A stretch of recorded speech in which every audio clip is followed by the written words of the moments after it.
Hey, what's up? This is Kevin from Kevin's BBQ Joints, and in this episode, I get a chance to talk to Danny Gordon from Flatpoint Barbecue here in Los Angeles. He's actually popping up every Saturday in Santa Monica at Surf Liquor on Main Street. It's just north of Ocean Park. First off, let me say, if you are in Los Angeles or traveling to Los Angeles, you must visit Flatpoint Barbecue. It's on Saturdays, open at 11. They sell out around 3 or so, but he's doing remarkable stuff. And we'll get really into his menu in the interview. And of course, we get into his background. He grew up in Los Angeles, went to culinary school in the Bay Area. He was connected to a couple classmates to open a Texas-style barbecue restaurant in Burlingame. That didn't pan out, but I won't explain what happened with that, but he was exposed to a lot of barbecue. So he was indoctrinated into the world of Central Texas style barbecue. So that's what Flatpoint Barbecue is. He's using 2 fat stack smokers. He's only been open since January, but from the quality of the food that he's putting out, and the quality of the sausage, everything's scratch made, and the ingredients and the way that he's combining things, you would think he had been open for years. So let's jump into this. Thank you, Danny, for taking the time. And again, visit Flatpoint Barbecue. I can't recommend them enough. And as always, this podcast and YouTube show is sponsored by Treaty Oak Distilling out of Dripping Springs, Texas. They make 3 amazing whiskeys, 2 bourbons, 1 rye. You can check everything out at treatyoakdistilling.com or Treaty Oak on all the social media. Also, AJ's Custom Cookers.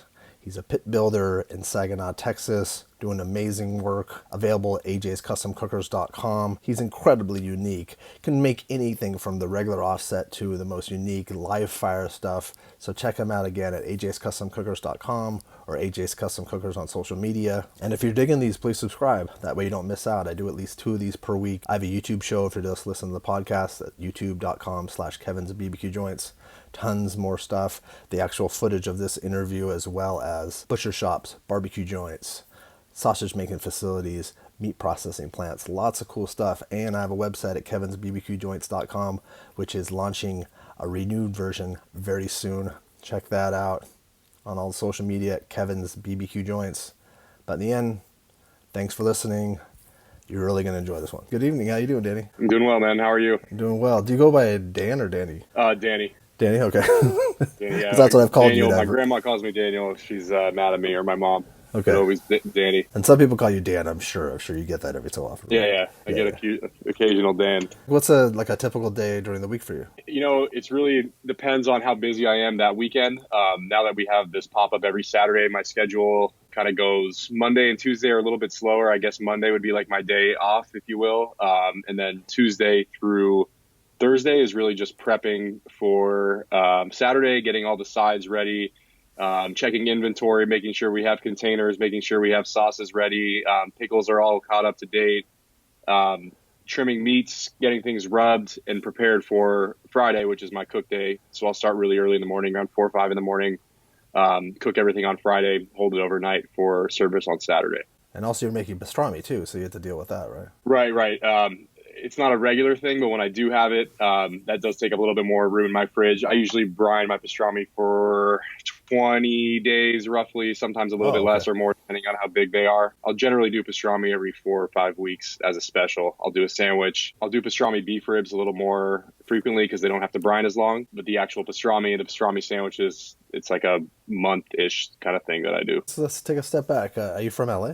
Yeah, born and raised in LA. Spent some time in the Bay Area, traveling. I was in the Bay Area for culinary school. I came back to LA and I worked in catering for a bit. And then 2 friends of mine from culinary school reached out to me one day with this concept to do Texas style barbecue and a locally sourced kind of grocery store butcher shop in the Burlingame area, which is by the San Francisco airport, kind of a smaller suburb south of the city. You know, they reached out to me and I was, it sounded like a great opportunity. So I moved back up to the Bay Area, moved in with one of my buddies, Marty, and my other partner at the time, Josh, who was the one who was backing the project and had the idea, is originally from Texas. So when I moved up there, I really knew nothing about Texas barbecue. The only barbecue I'd really known was Santa Maria style California barbecue, the stuff I grew up with. Tri-tip, baby back ribs. A lot of chicken, right? Yeah. Not much brisket, not much beef, really nothing smoked. I mean, Santa Maria barbecue is fantastic. I love eating it. It's great. It was just what I was used to. I'd never really seen anything what I'm doing now. It really was a matter of just traveling and learning over that year we were trying to build the restaurant. So, we spent a lot of time traveling. Yeah, because that was like when I talked to you about that. That was really interesting. So yeah, let's talk about where you traveled. Did you guys go straight to Texas? I'm trying to remember what the first place was. I think it might have been Richmond, Virginia. So you went to ZZQ? We did go to ZZQ. We went to a handful of places. Honestly, every city we went to, we tried to go to almost every barbecue joint. We did go to ZZQ. We actually went out there. My partner at the time, Marty, and we went up there to spend some time with Tuffy Stone.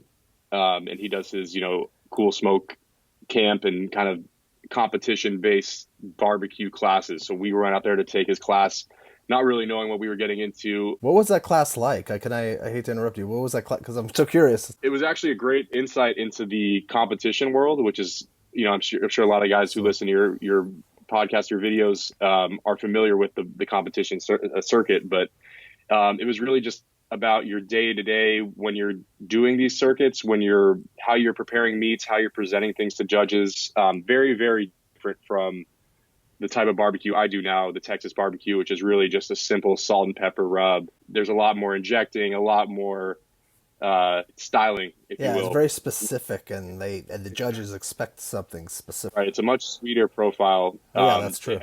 Everything tasted fantastic. It was just a very, very different approach to smoking meats than what I'm doing today. But it was a Tuffy, all the knowledge we got from him aside, such a cool guy, a guy with a culinary background, Such ton of knowledge, really very open to answering questions, and was actually very helpful in terms of how to prepare yourself, how to prepare your schedule when you're smoking, making sure you have everything offset so you're not wrapping everything at the same time, so you're able to plan things appropriately. I learned a lot about that from him, and that was our Richmond trip. The Richmond trip was to go to Tuffy's thing, and then you guys went to some places. Okay, that makes sense. That was the main purpose for the trip, but while we were out there, we of course had to go try all the barbecue joints in sight. And then you guys went to Texas as well, right? Yeah, we did.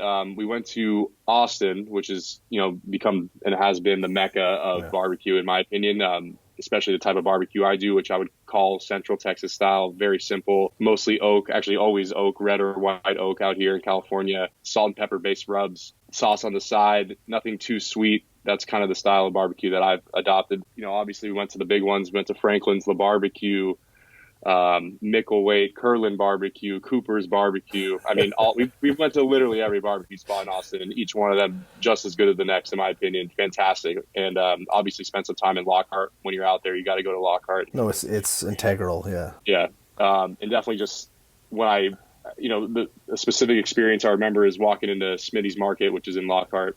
For people who've been there, they know when you walk in, there's this inferno, this gigantic fire pit with these old school brick pits and this massive cutting board in the middle with all the meats laid out and a menu written on butcher paper. They don't have any utensils there. It was like an aha moment. I knew that this, maybe not exactly this, it's pretty hard to recreate that, but this style, this feel, is just something that I feel like people will understand once they see it. You can't even explaining it now, or if I try to explain it, you try to explain it, until you go there, it doesn't really soak in, and the walls are thick with smoke of decades of smoke, and it's wild. And like the wood's been honed from people sitting and rubbing their hands. Right. It's basically it's a barbecue heaven. It's the smell of it, the food itself, the people who are working there. You can just it's all about the feel, the vibe. You can't really recreate that. Definitely. But yeah, all those spots I mentioned, and some I'm probably leaving off the list, were fantastic. But that was really what introduced me pretty abruptly and quickly to Central Texas style barbecue. And I knew there was only a handful of guys doing it. I guess I'm skipping a little bit in the story, but obviously that restaurant we were working on in the Bay Area never worked out. So, having spent all that time traveling, after Austin, we went to Georgia, we went to Boston, New York, kind of everywhere, just to see what everybody was doing, how they were approaching it in cities. What a dream! Like honestly, it was it was an unbelievable experience, something I'm forever grateful for, and I probably wouldn't be what I'm doing what I'm doing today without it. Also, I want to jump back just a little bit to Culinary. What made you want to go to Culinary? I was in college, and I was just kind of felt like there wasn't a fit for me there. I didn't see myself really sitting at a desk or doing something that a major would, that I wouldn't really see myself fitting into a major. And I grew up working in my grandpa's restaurant. I grew up cooking, loving cooking. Just never really considered it as a career choice for whatever reason. And then as I got older, I realized that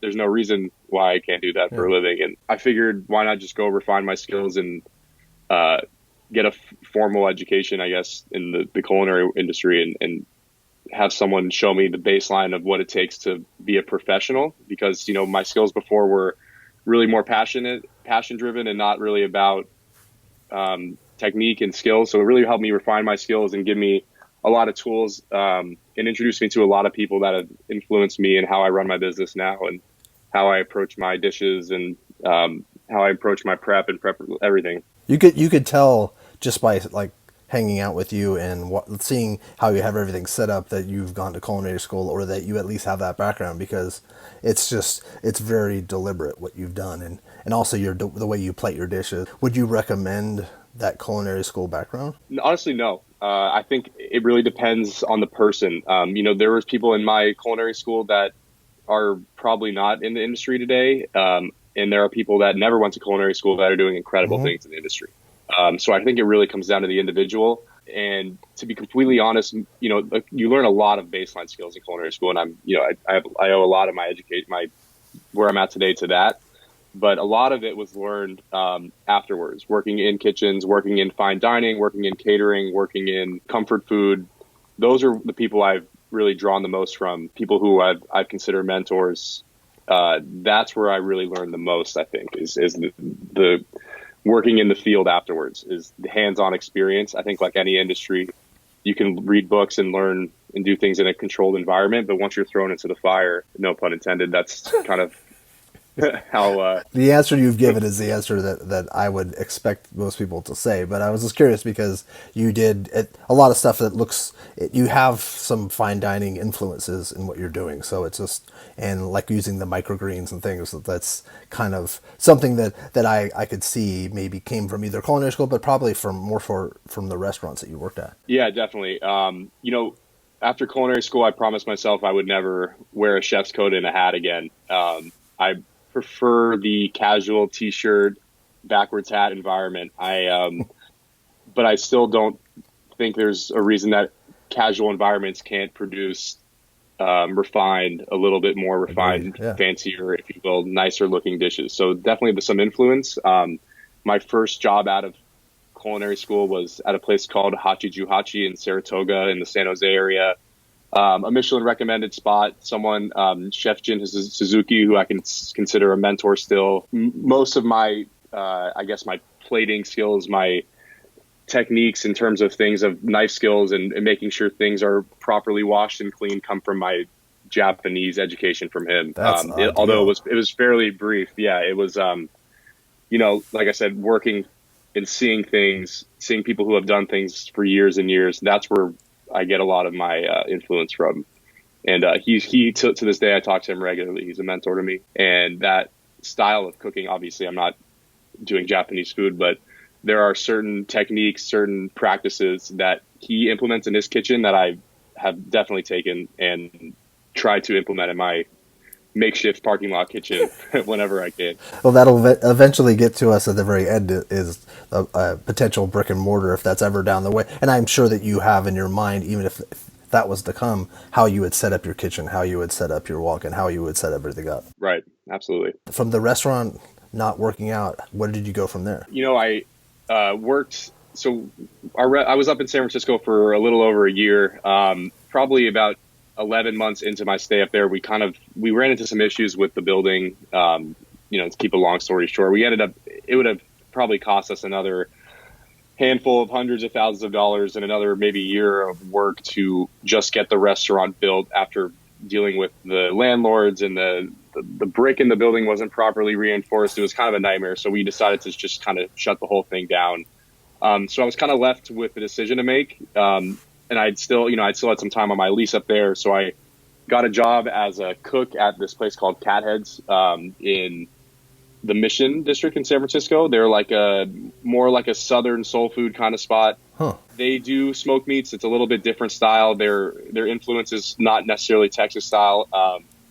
and I worked there for maybe 6, 7 months. Ended up being a sous chef there, and definitely learning some more about catering and how to run a larger, more barbecue style operation versus something that's more fine dining and technique driven. It's more about just how to run a restaurant altogether. I learned a lot from them. And then, after that, I always knew I wanted to do my own thing. And it was really just a matter of timing. And my lease was up and I was just ready to kind of do my own thing. So I called Eric at Fat Stack Smokers out in Sun Valley, which, a lot of guys in Southern California and actually all over the world now are using his pits. I gave him a call, having never really cooked on an offset smoker. I was doing maybe 1 or 2 briskets a month on my green egg in San Francisco for a couple of friends every now and then, but nothing like, nothing ever even close to an offset smoker with, burning real logs. And it was a totally different experience for me, but I kind of on a whim just called him up and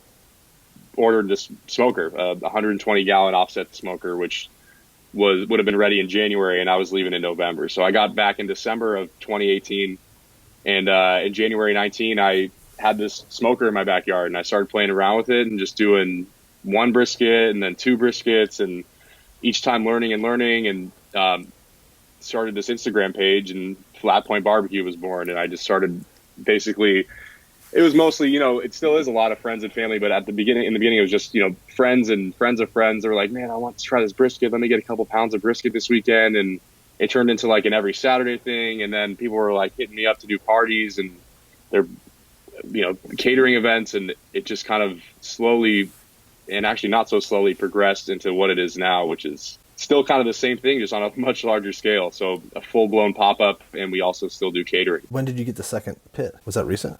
Right. I skipped that part. Well, the first pit, I actually ordered both at the same time, but there was a wait list. So Eric's like, look, I can get this. I don't think he'd ever really built a direct flow 120 gallon before, and he was like, I can do this one on the weekends. I'll work for you on the weekends and just get it ready for you in a month. And then the big pit will probably take another 3-4 months. So for the first 3 months of Flatpoint, I was really just doing cooks on the 120, which is like 6 briskets at the most, but that was only if you do briskets. So, I've gotten really good at playing Tetris at this point, just moving things around, making everything fit on that pit.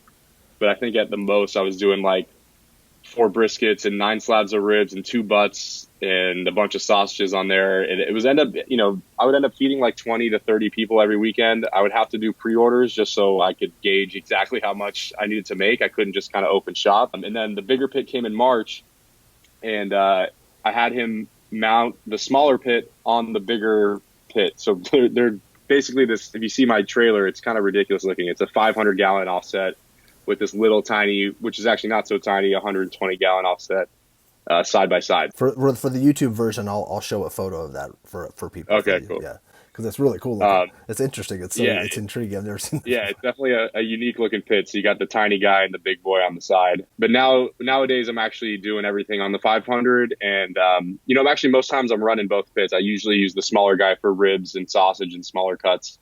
And then the 500 I use for, butts and lamb and mostly briskets. So when did you start? I'm trying to think of when did you start popping up on Saturdays? So, the first year was really kind of scrambled because, I wasn't really sure what direction I wanted to go in, if I wanted to just do catering or if I wanted to just do pre-orders and keep it underground. I guess my first legitimate pop-up was, believe it or not, was at Smorgasburg, which is not so small of a venue, if you're familiar with.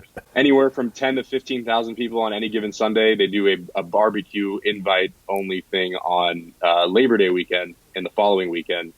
And I was lucky enough to get the invite. And we set up shop there. It was just an unbelievable experience. You had people, because people who go to Smorgasburg are there to eat, and they're usually foodie types, and people who had known about me or people who had never seen us and were walking by or had heard about me, through Smorgasburg promotion. That's the first time I saw you. Was that Yeah, see? And people that watch us and listen to this know Moose Craft Barbecue. Right, absolutely, yeah. Andrew and Michelle have become good friends of mine, great people. They were very helpful to me, especially having my first pop-up be such a large one. They gave me a ton of advice. Andrew and I actually did our cooks together the night before, so I got a good talk with him for about 16 hours. That's great. He gave me a lot of advice, and to this day we actually prepare our food at the same kitchen, so we see each other all the time. Yeah, I was going to ask when that started too. Yeah, those guys that was my first time meeting Andrew and Michelle, was during Smorgasburg week, which is this past August. They're, for the people in LA know, they're making fantastic barbecue. They're there every Sunday. Their line is wrapped around 5 other people's tents. It's incredible. They have the longest line every weekend, yes. They have the longest line of everybody every Sunday consistently, which is so cool to see. But yeah, I was lucky enough to go side by side, or not necessarily side by side, but at the same day as them on a Sunday, and it was great. And even still, my business was awesome that Sunday. I had a ton of people. I had a long line, which was really cool to me.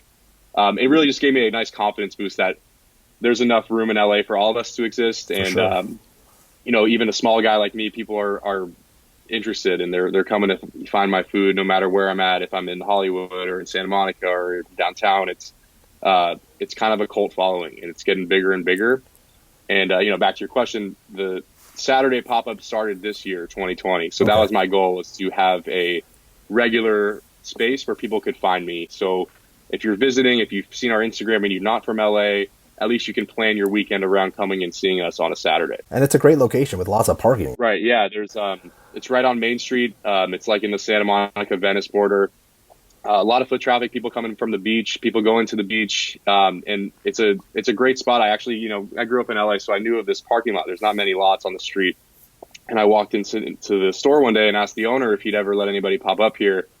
And he'd never done it before, but he was a little hesitant on it. And we kind of went back and forth for a bit.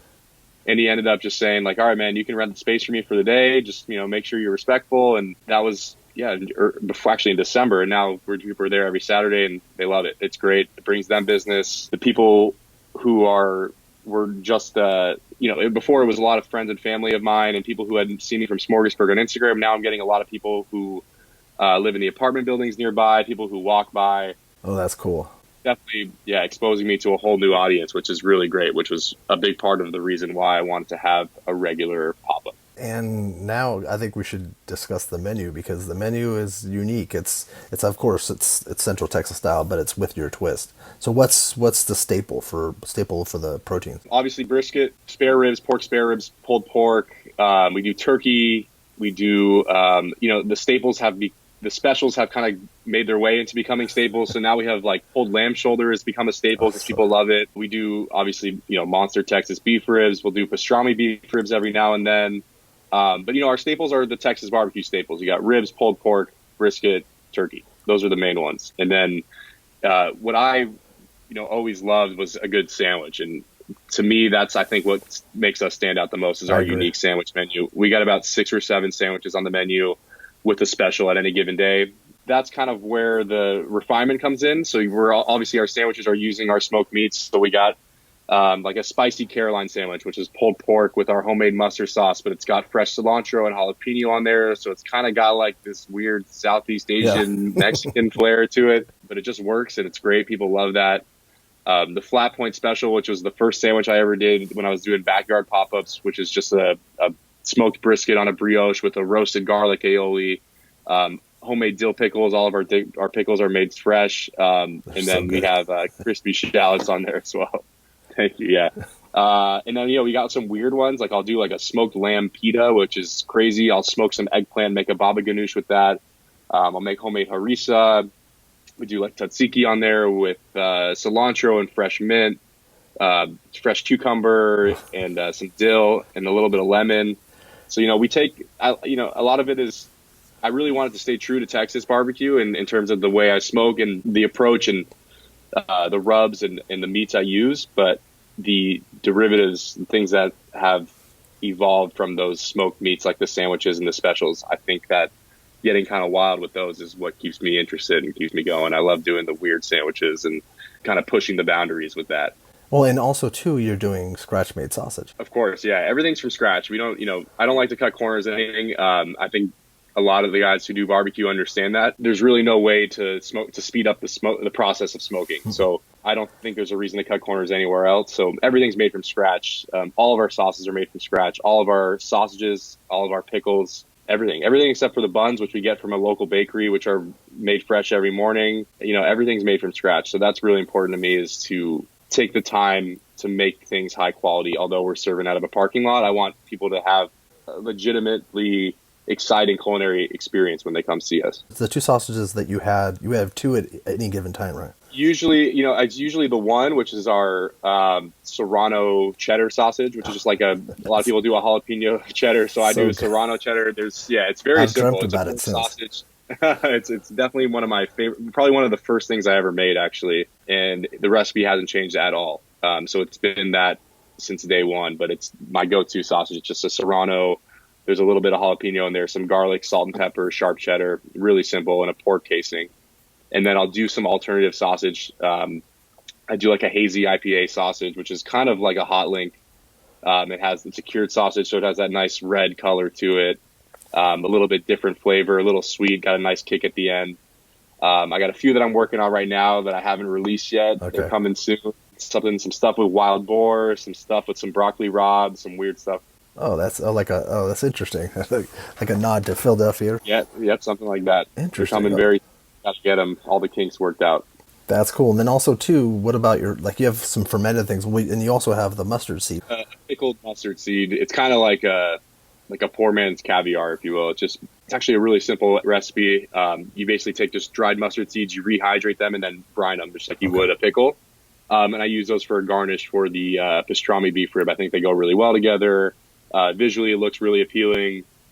And it kind of pops in your mouth like caviar or like fish eggs. It's one of the cool. It's so unique to anything I've seen. I've never even seen that on pastrami beef rib ever. It's a cool one, yeah. I love that. But it makes sense. It's like like a deli style, yeah. Right, absolutely. And then sides all scratch made as well. Sides are one thing that I'm also working on adding a few more. But our staples right now is like a lemon and herb potato salad. Heavy on lemon zest, whole grain mustard in there with red potatoes, a few other things, some herbs, some fresh dill and chives. Do an apple slaw, which is just like a standard coleslaw, but it's got julienne Fuji apples in it. Our dressing has Greek yogurt in it, so it's a little bit lighter, a little bit tangier, nice and sweet, and nice and vinegary as well. That's one of our more popular sides, the slaw for sure.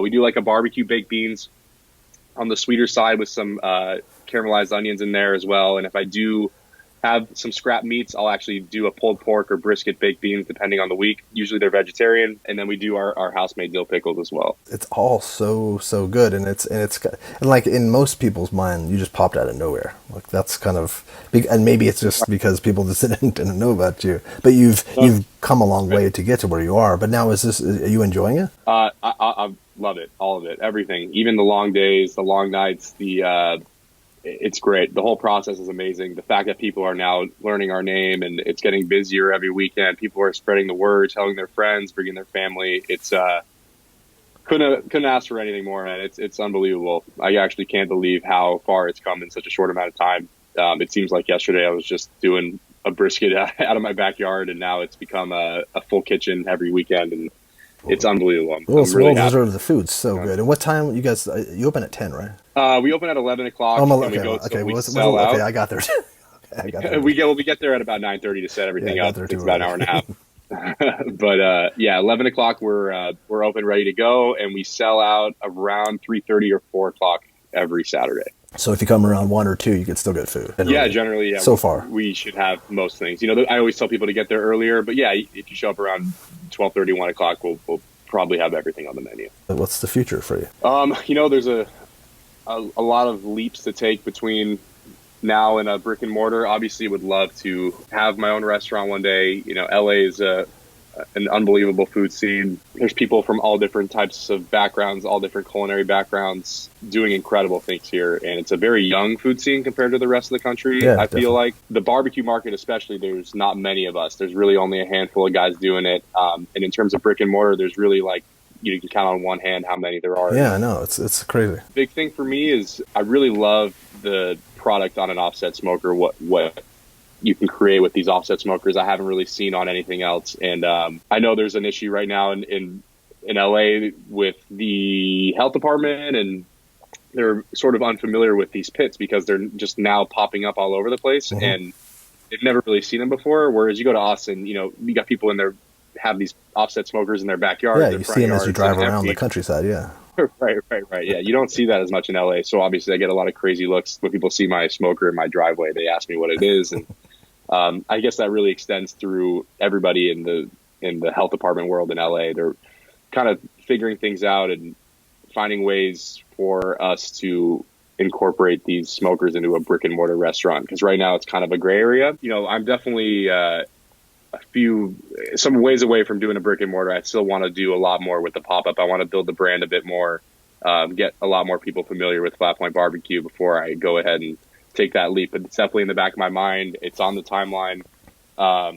Soon enough, I'd say in 1 to 2 years, maybe at the end of this year, we'll start looking. Do you see yourself maybe popping up one more day a week? That's definitely another step in between then and now, is trying to do something, maybe 2 days on the weekend, a Saturday and Sunday thing, or maybe in the middle of the week. I'm actually working on some alternative pop-ups right now, maybe something with burgers, something with tacos, also still related to barbecue, but something that I could do in the middle of the week. But yeah, definitely would love to have a few more days where people could come and get our food. Yeah, that would be nice, and potentially maybe even a different location, so that would kind of spreads out the knowledge of your brand and who what you're doing. It's a big city. It's a big city, and there's a lot of opportunities here. So yeah, I have the west side of LA right now. It's kind of, there's not really any other guys doing it out here, but that's a good thing and a bad thing. A lot of times for people who don't live in LA, the traffic is miserable. It takes a long time to get places for no reason. And if you could spread yourself across the city, it'll give people an opportunity to come try your food who maybe don't want to travel on the weekends or just don't know about you. So definitely would love to do things all over LA. Yeah, pop up by someone's work, and then they get to know you that way, because, people might just go from work to home and not really venture anywhere else. Definitely. So you do catering too, right? Yeah. In the middle of the week, we'll do like office caterings. We'll do private parties every now and then. It's really a matter of like first come, first serve. Right now, I'm only able to handle like 1 or 2 events in addition to the weekend pop up, because it's really just kind of me right now. I have a few people that help me out, but yeah, the caterings in the middle of the week are something we do now almost regularly. So we'll do like a Wednesday or Thursday. We'll do an office catering or like a dinner party or something like that. So what are the best ways to get a hold of you? Instagram is obviously the best way to contact me. You can send me a DM on there. I do all of my marketing and social media. So that's, if you're talking to someone on Flatpoint Barbecue, you're talking to me. You can shoot me an email, info@flatpointbarbecue.com. And then you can check our website, flatpointbarbecue.com for, we have our catering menu on there and our pop-up schedule, although it's every Saturday right now, pretty regular, but we do have an event calendar on there. But yeah, Instagram, you can see all of our specials. We update our menus, things we're working on throughout the week, new pickles, new sides, all that stuff you can see on Instagram. And also on Instagram in the morning before your pop-up, you take pictures of the menu, generally. Every morning, if not the day before, I'll take a picture of the menu. And usually the week leading up to it, I'll post a picture of our special, which is this week it's going to be the pastrami mommy sandwich. A few other things that I'm not going to say now, but you'll see it on Instagram this week. And that's the best way to do it is follow our Instagram. We're trying to be really active on there. Well, Danny, I'm so happy for you, and this is so cool. It's such a cool story, and it's going to be interesting to see like what this leads to and how crazy it gets, because I think that a lot of people don't know about you yet. So you're still like, this is the calm before the storm, potentially. Yeah, well, I'm ready for it. I hope the name spreads and more people come. I love meeting new people. If you ever come to one of the pop-ups and you're into barbecue, you got some questions about barbecue, you want to shoot me a message. I love hearing from people. I love talking to new people, hearing their stories. All of it, man. It's great. Well, that's cool. We'll enjoy the rest of your evening.